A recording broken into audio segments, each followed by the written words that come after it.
Controversial decisions in American football keep making headlines, and the latest involves the Bengals and some heavy criticism from Travis Kelce. After a disappointing season, Cincinnati decided to part ways with Lou Anarumo, one of the league's most respected defensive coordinators, and Kelce didn't hold back on the impact of this move. Meanwhile, as the Bengals deal with this drama, Patrick Mahomes is on the verge of making playoff history, threatening to surpass legends like Joe Montana. Will he succeed? These stories are unmissable, so make sure to like the video and join me for all the details. Alright, let's break this down. The Cincinnati Bengals just made a move that's turning heads across the NFL, and Travis Kelce isn't shy about calling it out. The Bengals, after a disappointing 2024 season where they missed the playoffs, decided someone had to take the fall. That someone? Defensive coordinator Lou Anarumo, a guy who's been the architect of some pretty impressive defenses over the last 6 years. And Kelce thinks it was a massive misstep.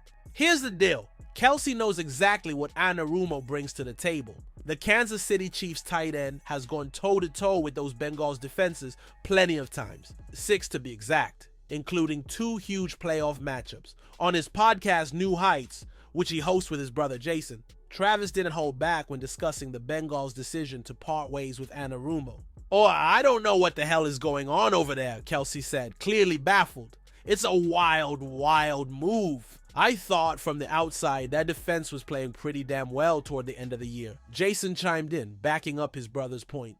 "They definitely improved. I don't think they had the same level of talent on defense they've had in the past. And Lou was working with what he had. He's shown he's a top-tier defensive coordinator when he's got the right players." Travis doubled down, saying he's always respected Anarumo and what he's accomplished. And honestly, he's got good reason to say that. In 4 regular season games against Anarumo's defenses, Kelce was held to just 13 catches for 112 yards and 1 touchdown. That's an average of just 28 yards per game. Not exactly Kelce-like numbers, but when it came to the postseason, different story. Kelce turned it up with 17 catches, 173 yards, and 2 touchdowns in just 2 playoff matchups. So yeah, Kelce's had both ends of the experience with Anarumo, games where he's been shut down and games where he's shined, and that first-hand knowledge makes his opinion carry some serious weight. But regardless of how Kelce or anyone else feels, the Bengals have already pulled the trigger,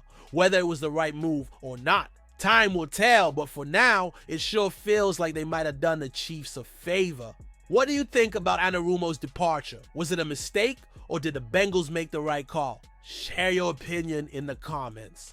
Now, speaking of history-making decisions, Patrick Mahomes is on the brink of an incredible playoff milestone. Patrick Mahomes is knocking on the door of NFL playoff greatness, and he's doing it faster than just about anyone. With 15 postseason wins already under his belt, Mahomes is 1 game away from tying none other than Joe Montana for the 2nd most playoff victories by a starting quarterback in NFL history.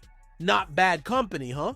If the Chiefs take care of business in the divisional round, Mahomes will match Montana's 16 wins, 14 of which came during his legendary run with the 49ers, and 2 with, ironically enough, the Chiefs. Mahomes already made history in last year's Super Bowl when he secured his 15th postseason win, surpassing Hall of Famers like Peyton Manning, John Elway, and Terry Bradshaw, all of whom finished their careers with 14 playoff victories. Now, let's be real. Catching Tom Brady at the top of the mountain feels like a pipe dream. Brady's absurd record of 35 playoff wins might as well be on another planet. For Mahomes to even sniff that mark, he'd need to win 3 playoff games a year, every year, through 2031. That's nearly a decade of postseason dominance, no pressure, right? But here's the thing, Mahomes doesn't have to dethrone Brady to solidify his legacy. At just 29 years old, he's already on track to have the 2nd greatest postseason resume of all time. If the Chiefs go on another deep playoff run this year, Mahomes could stand alone in 2nd place with only the GOAT ahead of him. In the grand scheme of things, Mahomes is rewriting what we thought was possible for quarterbacks this early in their careers. And with more time to add to his playoff win total, he's carving out a legacy that might one day have even Brady looking over his shoulder. If we look closely, the Bengals may have lost a key defensive pillar, which could cost them dearly in the long run. Meanwhile, Mahomes is once again proving that we're witnessing the making of a living legend. Subscribe to the channel and stay tuned for every detail of these teams' next moves.